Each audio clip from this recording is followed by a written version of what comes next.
Hello, everybody. It's been a couple of immensely busy days. The last hours before we start are from emotionally confused to joyful event. But I still wanted to, have this chat with you that we have every Tuesday. And today is all about emotions. Pretty fitting because I think emotions are worth a week of chatting. And what about it, right? Like we have this, like I said, this event that is starting tomorrow that is all about how do we create emotional resilience. And it's not about you, we lecturing you or our the rest of the amazing 12 speakers that we're going to have, but it's all about giving you tips and opening your vision, your perspective on how many ways you could have an impact on your emotional resilience and create joy.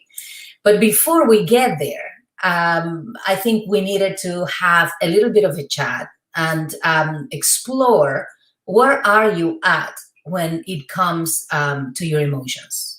And that is an exercise that I go with my clients when we are in the beginnings of our healing journey. And it is exploring what are the opinions and beliefs that you have about emotions. And please feel free to share your answers and questions if you have them in the comments. And I'm going to get and then say hello, okay, if you're watching live. But a lot of the most common beliefs that I hear from my clients when we talk about what they think about emotions is, well, one most popular one is that they need to be controlled. If you are in control of your emotions, then you're good to go. Right? Another one, and if I say any that resonate with you, say yes or me, or something like that. So another one that is pretty common is that they are a weakness. That if I being emotional is being is seen as a weakness, right? Like a lot, actually in chauvinistic societies, men regard that as a weakness of women. Women are emotional, right? We know better. Okay, so then another one that actually worries me when it shows up is that it is not safe to feel your emotions. And that one usually come with circumstances where you feel that you are in constant survival mode. And therefore, you need to be on top of things, doing things, searching for stuff, being effective, getting things done, hiding. And in those kinds of circumstances, you're probably right. It is not safe to take that breath and explore what are you feeling and why are you feeling it. Right? It's a life and death thing in your perception, at least, right? And that's why it's worrisome. And we address that quite a bit. Then there are other people, and again, you might have all of this at some level, right? But you might also think that emotions betray you, that when they actually run away from you, they make you feel weak because you can't, they're out there. They actually, you wanted to look or give this image that you had everything under control, that you have it all put together. And but regardless, your emotions then could show up and could portray something that is not what you wanted to. Another one is that they are only to be had in private, that you shouldn't share your emotions, that they are only for yourself, and it is only safe to feel them when doors are closed and you are in a space with yourself. And another one, even more pervasive and subtle, is when we think that they need to be hidden and ignored. And that one is sneaky. It is actually probably the most common that I have found in myself, included in my clients.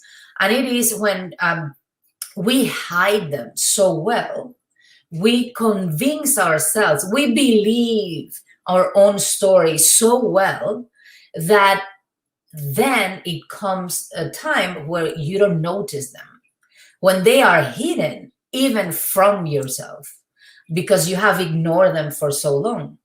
And then that comes with a whole lot set of other issues. Like a lot of times we don't even have a vocabulary to talk about them. We couldn't describe, like, how when we are asked, or we asked ourselves, how do I feel? You can't answer. And most touching is when I ask, what do you want to feel? And I don't get a straight answer, right? Like we haven't developed. If you have lived with any of these beliefs or several of them, chances are you haven't developed the capacity to explore them, to recognize them, to know what is it that is happening with you at any given time. The thing with emotions, though, that they are extremely powerful and they do not allow you to ignore them for long. So here is how, and I used to tell people, I say to people, my friends and clients, my family, emotions will ambush you. They will be waiting for you. And a lot of times it's not in the best way. If your pattern is to run away from them, they couldn't do that in a very nice way. A lot of times you're actually, when that happens, when they ambush you, is when you are overstressed and super tired and something happened that triggers you.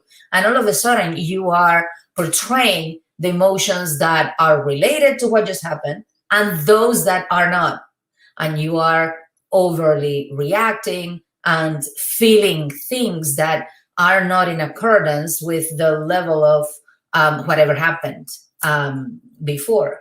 So the thing is, if they're felt, if you're open to them, and what I'm going to tell you now is published science, if you allow your emotions to flow, the chemistry associated with your emotions, because there is physiology to your emotions, lasts in your body only around 90 seconds.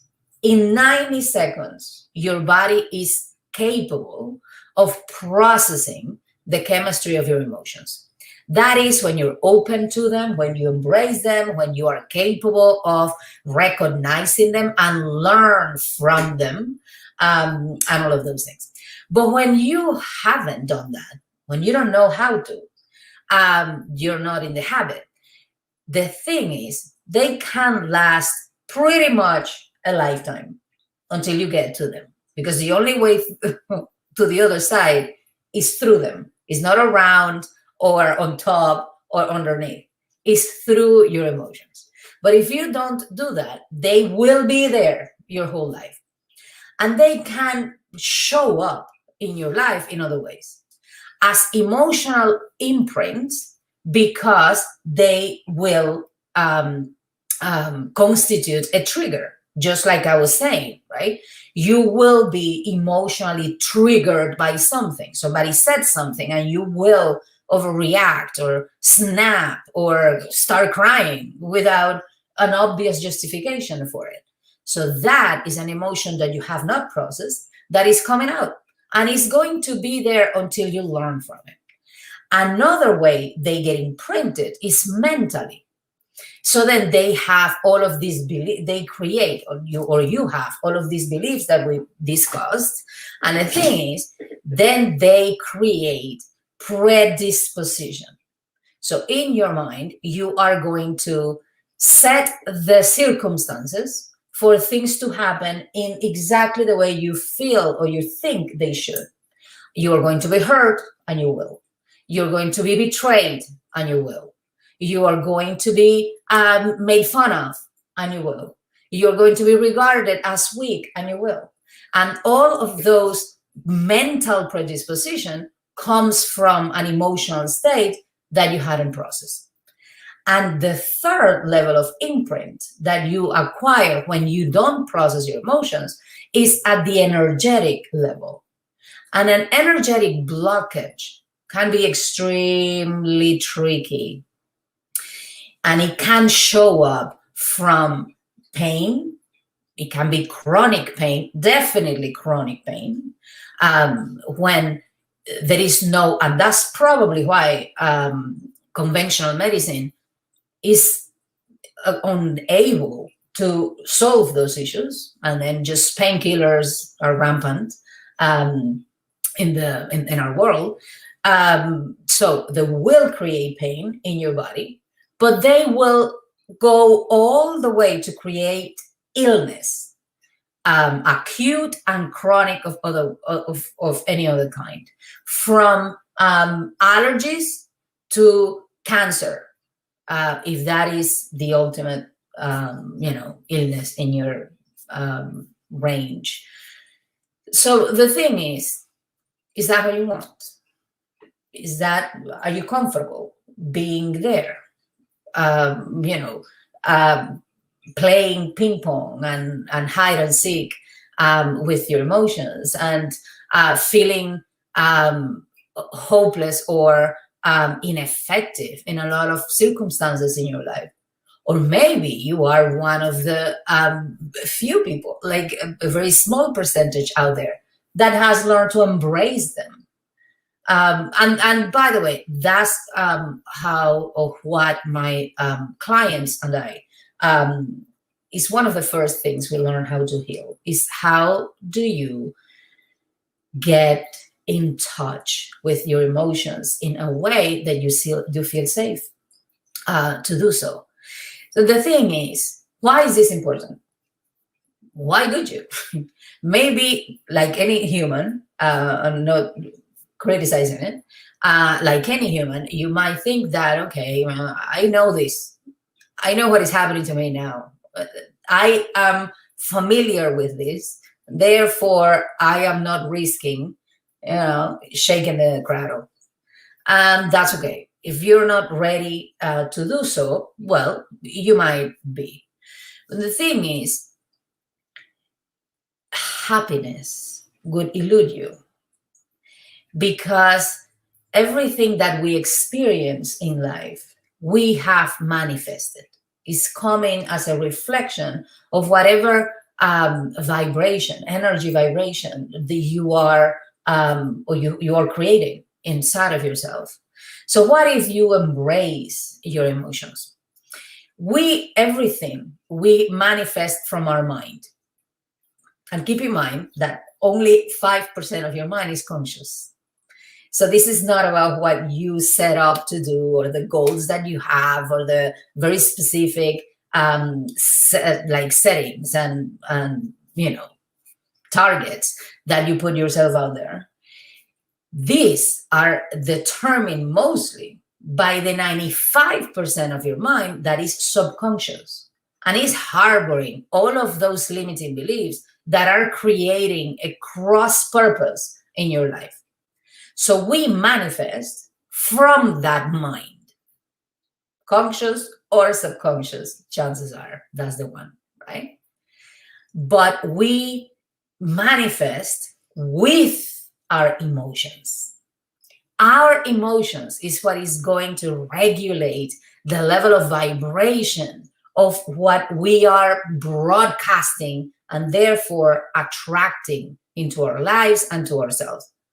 So if those emotions are low vibration, you experience shame, guilt, frustration, anger, things that keep you at those low levels because you haven't processed what they're about, then you are going to be attracting hardship. That's it in a nutshell. But if your emotions are high vibration, from courage, all the way up to bliss. Love, happiness, gratefulness, joy. Happiness is not emotion. Joy, all those, like peace, all those juicy things. When you learn how to step into those kind of emotions, then you attract, you become, you create flow, which is a state that we describe, I described as, where your opinion of yourself and the world matches your real self. When the world opens up to you, like the Red Sea did to Moses, you live your purpose, you love what you do, you live for yourself and for service. You have a beautiful relationships and amazing experiences. Couldn't you want to do it? Couldn't that be something amazing? That is why we put this 2-day-long event together. It's 2 afternoons, and the first day is tomorrow, starting 1 p.m. Eastern Standard Time. You are going to have access to amazing people that are going to be talking about how to create joy from your finances, how to create joy from your sexual and sensual life, how to create joy from the way you eat, from the way you speak, from your way you communicate, from the way you create, just paint or you move, dance, or you use your voice. Many, many ways, many aspects of your life in which you will be able to get these tips, very actionable tips on how to create joy. So what do you say? Will you join us? Tomorrow, 1 Eastern Standard Time, we talk about this and give you everything that we have in us to help you. So until then, see you and have an amazing time.